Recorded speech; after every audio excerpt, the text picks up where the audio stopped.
Είναι αναπτυξιακό στάδιο αυτό. Λέγεται αρκούδισμα. Πάρα πολλές φορές το μπουσούλημα και το αρκούδισμα τα μπερδεύουν.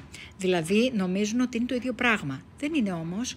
Το αρκούδισμα είναι όταν το παιδί βάζει τις παλάμες και τις πατούσες κάτω και περπατάει προς τα εμπρός χωρίς τα γόνατα να κουμπάνε στο πάτωμα.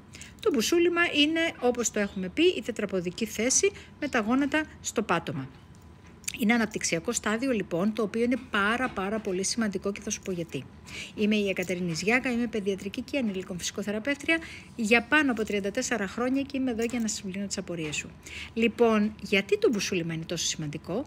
Γιατί μέσα από αυτή τη διαδικασία οργανώνονται πάρα πολύ ωραία η σχέση ισχύων και ποδοκνημικής με γόνατα στον αέρα, που σημαίνει ότι γίνονται διαφορετικές συνσυσπάσεις στους μυριαίους αγωνιστές και ανταγωνιστές, όπως και στους κνημιαίους και τους περονιαίους με τους γαστροκνημίους και υποκνημίδιο, και γίνεται πάρα πολύ ωραία η σχέση κάμψης έκτασης του γόνατου σε σχέση με τη βαρύτητα. Εδώ τα πράγματα είναι λίγο διαφορετικά από το μπουσούλημα, που το παιδί έχει κάτω τα γόνατα. Επίσης, πάρα πολύ διαφορετική η γωνία σχέσης λεκάνης ισχύου και ομικής ζώνης λεκάνης.